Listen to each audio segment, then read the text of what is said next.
Hey, housewives, come on in. You know the dirty dishes are still in the sink and the laundry is still in the basket. Pop your AirPods in and make yourself at home here. I'm Tori. I'm Tracy.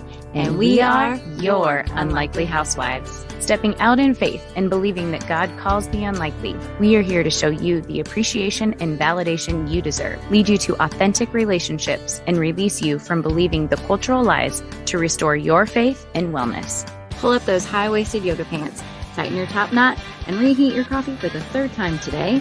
Turn up the volume, and let's go.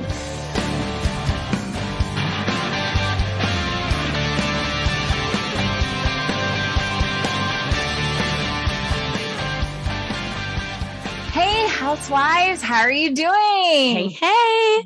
Happy Tuesday. We are so glad you are here. Okay, Tracy, I know before we get started, I know it's cold in the closet. It's a little cold in here. It does feel like it's -2 outside with the wind chill. So in all fairness, I just made a pot of coffee. Can I get you some coffee before we get started? No, thanks. I'm good. She doesn't want my coffee. Why doesn't Tracy want my coffee, you guys? Do I not make good enough coffee? Does she not like the coffee? Is it too watery? Is it too strong? Why doesn't she want coffee? Okay, I'm going to have to process this. Okay, guys. Well, I'm going to read a review. Okay. All right. Let's just jump into a very positive review from Be Well MLC. She says, "Thank you for starting this podcast. I relate to so much of what you have shared. It is so nice knowing that I'm not alone in these thoughts and to have different ways to think about struggles. I truly love listening to you." Thank you so much for your review. And for those of you that would like to have your review read, please hop over to Apple Podcasts, give us a 5-star, and tell us something encouraging. Thank you, guys. Thank you. And thank you, Be Well MLC. Okay, so today's topic is unoffended. Yeah, let's stop living offended. So before we kind of jump into our stories, I absolutely love a new book called The Opposite Life by Alex Seeley. We'll put the link in the show notes. But in this chapter in her book, she says this line really resonates with me. "I truly believe there is a fine line between being offended and staying offended that can make or break someone." So we obviously have some personal stories to share about being offended. And I'm sure you housewives have never been offended in your entire life, right? You guys are just like, no, everybody thinks I'm perfect. This is amazing. So my most recent being a time of being offended. And this is a double hitter because not only did I offend individuals, but then I also took offense to it. I don't know if you know this about me, Tracy, but I love humor and I love to make people laugh. I love it because it makes me laugh. And I made a reel. Mm-hmm. And this reel happened to be about the current president, Biden. Let's explain real quick what a reel is. Okay. For non-Instagrammers. For non-Instagrammers, it is a short video that is less than 60 seconds. And there is set audio that you can do. And lots of them are funny. Yes. Those are the ones that I like to watch. Yes. Some of them can be motivational. Some of them are but I like the ones that are funny. Yeah. So that's just my personality. Anyways, so I make this reel and I am reflecting something about President Biden. And in the comments, I get funny, ha, ha, ha, and that's why I do the things. I love to make people laugh. Yeah. And there were 2 commenters who don't even follow me, mind you. They just saw the reel come up and chose to make a comment. And the thing that offended them was that I was making light of the situation with the president. Now, if that was all that they were insinuating, that you're making light of a situation with the president, I don't appreciate that. Personally, I would not take offense to that. Right. Because that doesn't, you were offended by watching it, but it wasn't your intention. Right. And it wasn't clearly meant for them. If they didn't get the joke, you didn't get the joke. Fine. Right. Okay. But that wasn't what they clearly said that they were offended by. They were offended by what I said about the president, but then they went so far to question my faith and said, by making fun of the situation, you are not a good Christian, and that's not a very good example, and you're not very Christ-like. Now, had they left it at, that was not very nice, that was not very respectful, wouldn't have commented back, wouldn't have said anything. I just would have been like, okay, the joke wasn't for you. However, when you go so far and question my relationship with Jesus, I got offended. Right. And then I felt like I had to explain myself or prove myself, Justify myself in my relationship with Jesus. But here's the good news. I don't have to go to every fight I'm invited to. Yeah. And I don't have to explain myself to people who are trolling and who aren't intent on misunderstanding me. And that was a great point that I got from the account, a girl named Blake. She's amazing if you don't follow her. But that was the point. And I had to let it go because I was like, who cares? Their opinion of my faith is not going to determine whether I get into heaven or not. Right. So these people are not in my life on the daily. Their opinion of me does not matter, nor is it any of my business. Right. Let's leave it at that. Your opinion of me is none of my business. And when I look at it that way, it doesn't matter as much. I'm not as offended. Yeah. So, but that was an offense that I recently experienced and felt.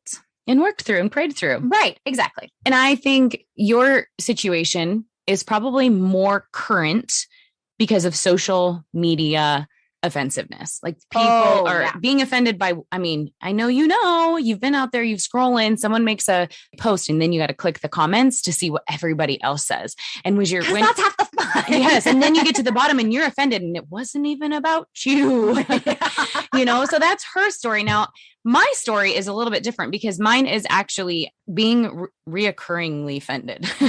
I am an Enneagram 2. We've talked about this. I am a feeler and I get my feelings hurt a lot. And as a new mama, my least favorite phrase is, you have your hands full, because you know what? I'm just trying to do my best. And I have so many circumstances and situations where I've been at the grocery store or we've been out to dinner with our family. And when those kids were little and I had 4 kids under the age of 6, I can't imagine what people thought. But the first thing that came to their mind was, you have your hands full. And that's what they would say to me. So in my mind, I'm pushing the cart and I'm going, I'm a terrible mom. They think I'm awful. I can't keep it together. I must look like a hot mess. I carried that with me all the time. Like, it was super hard to let that go because it happens all the time. Then got a little stronger in my faith, got a little wiser as the kids got older, and I kind of got my shit together. And well, that's still debatable. Well, that is true. Now I'm offended. You have your hands full. I now turn into, because I still get it, don't worry, is best line, mama. You can use this. Yeah, I may have my hands full, but my heart's more full. Ooh. Boom. Take that, person.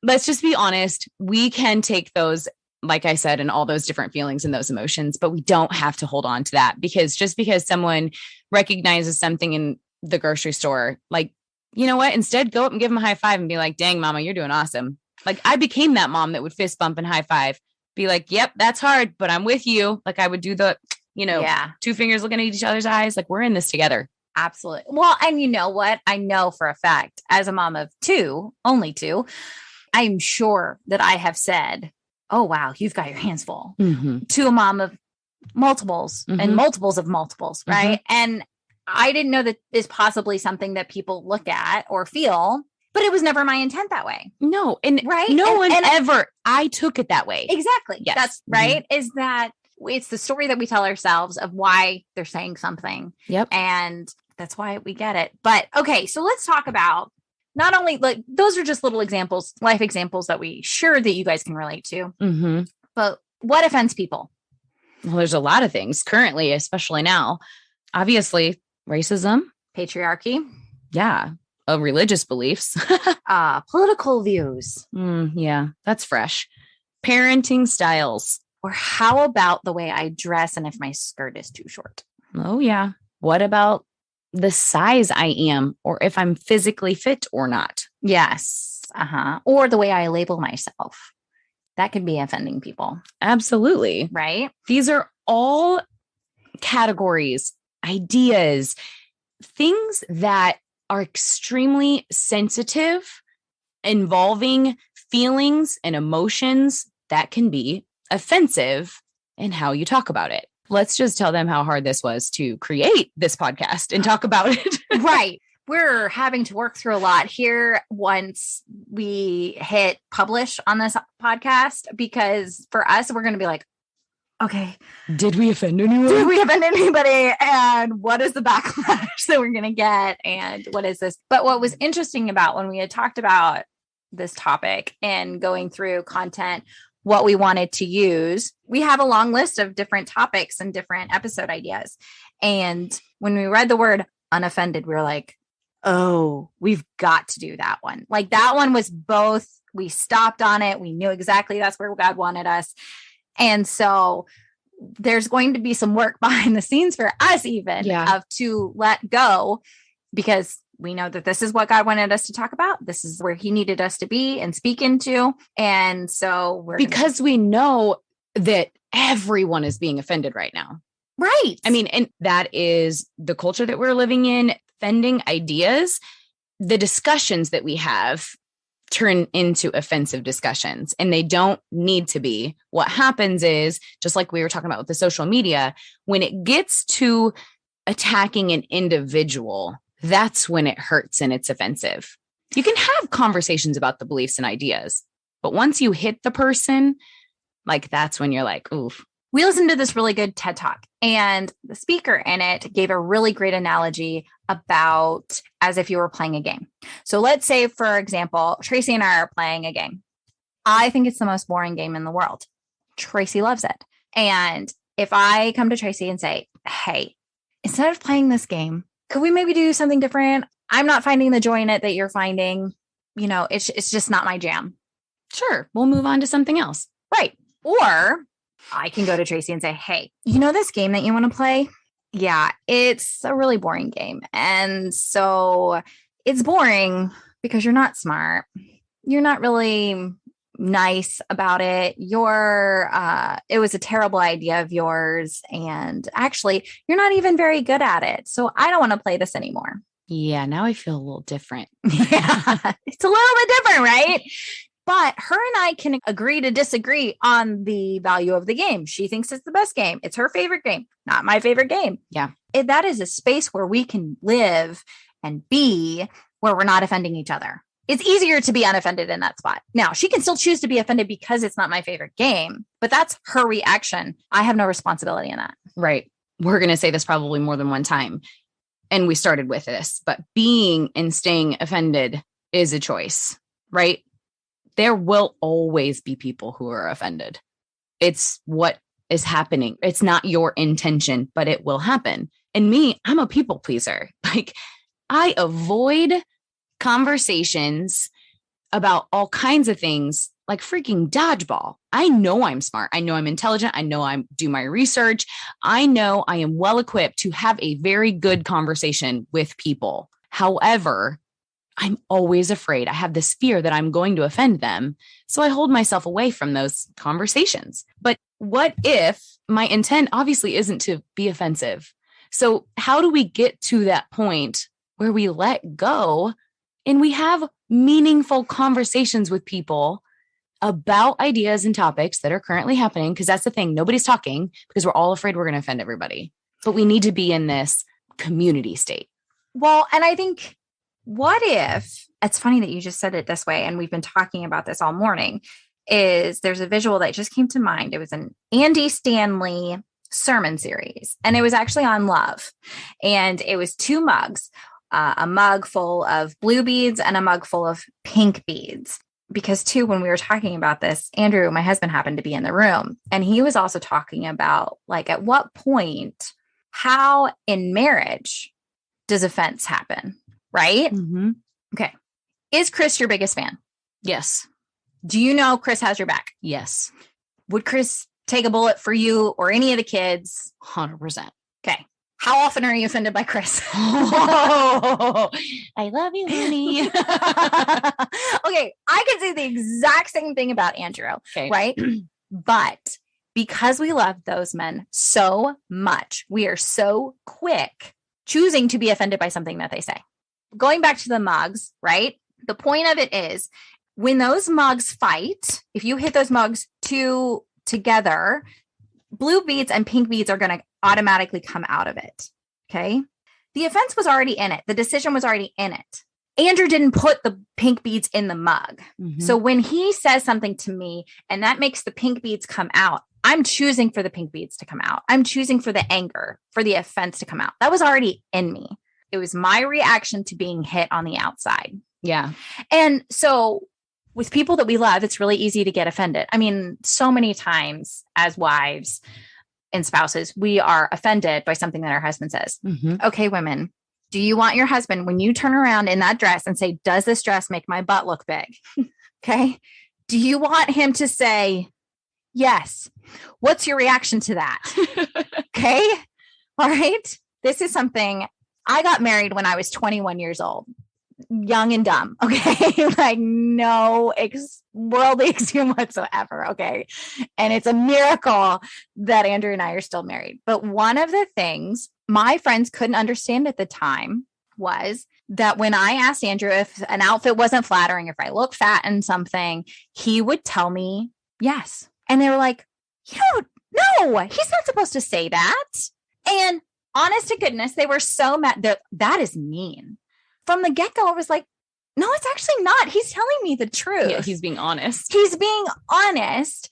And my reaction to that, okay, so if he says, yeah, your butt looks a little bit big on that, my reaction is like, oh, okay, thanks. So I won't wear these pants. These are not flattering pants.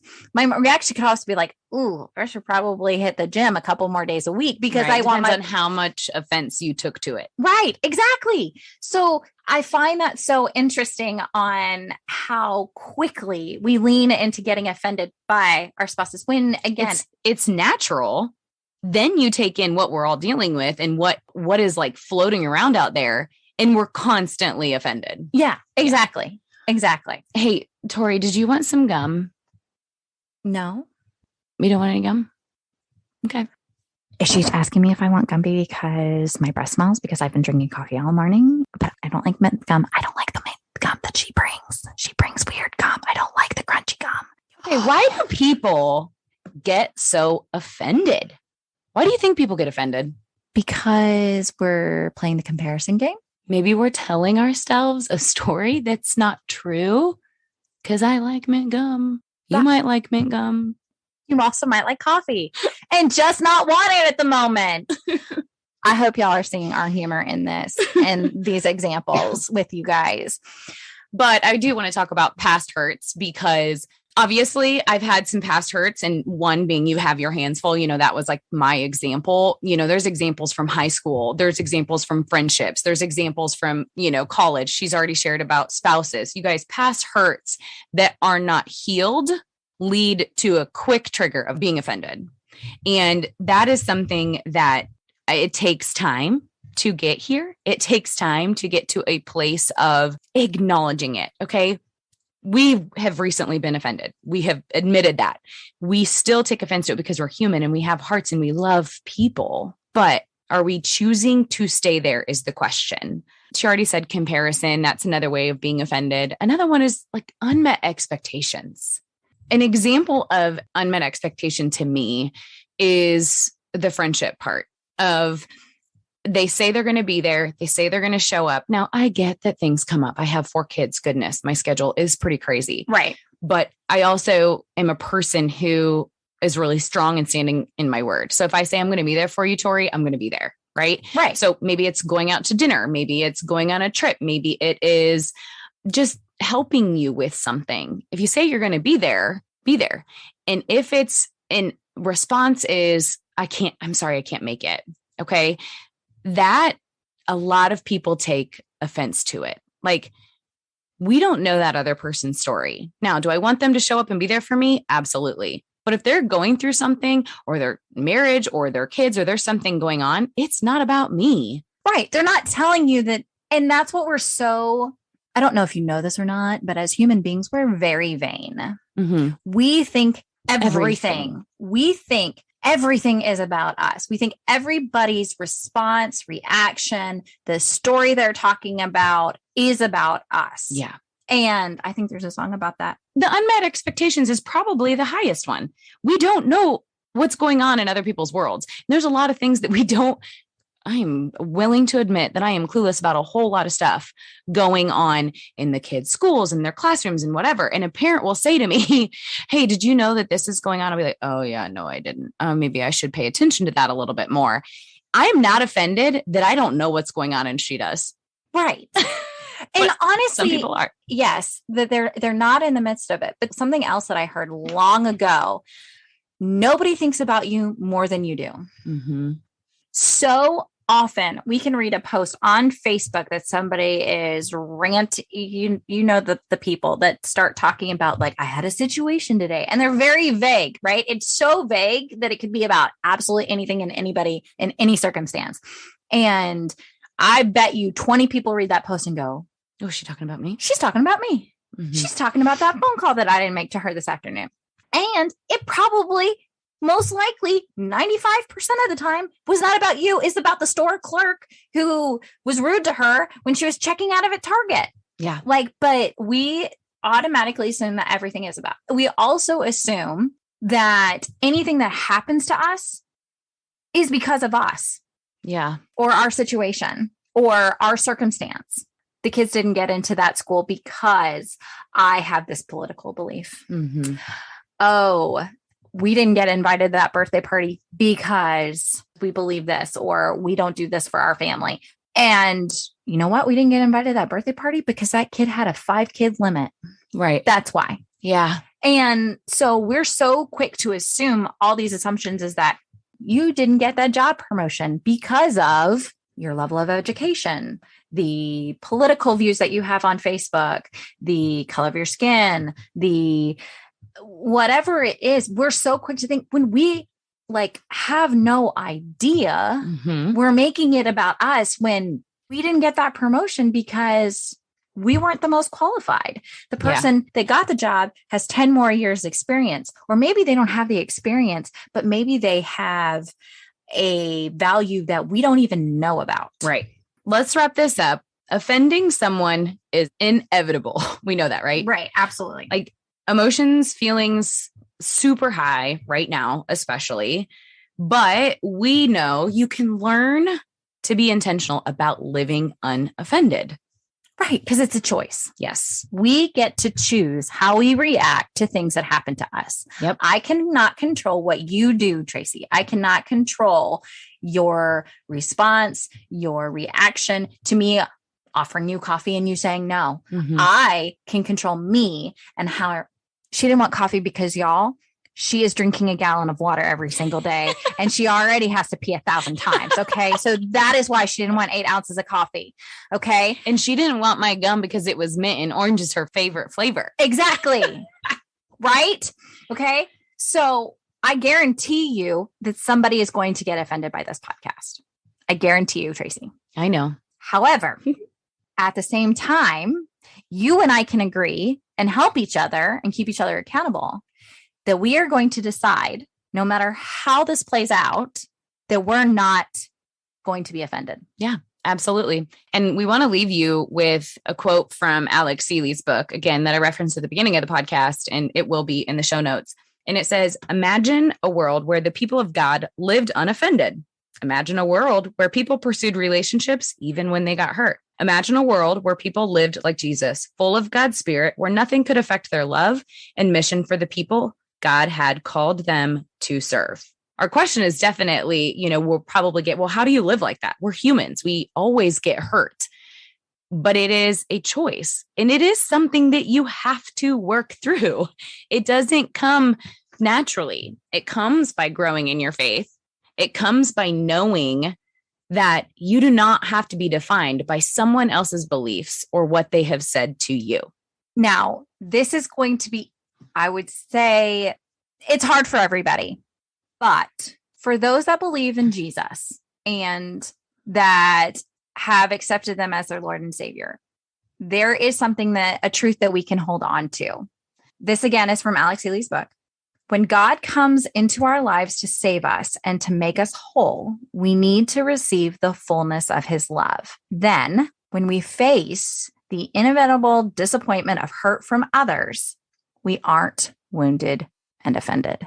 Because honest to goodness, anybody's opinion of you is none of your business. the only person that their opinion of you is God's, right? Absolutely. Close that out and to say that is, if that is not something that you know, if that is not something that you have ever experienced God love, or you didn't know that God fully accepts you and loves you for who you are, that is something that we would love to have a conversation with you.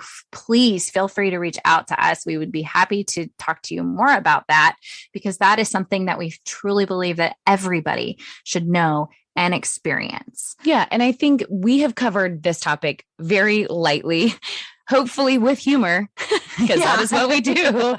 And with some examples and some stories that maybe can hit home. But really, as we end every episode, we really want to encourage you. And our encouragement for you is to take a moment and ask yourself, am I living offended?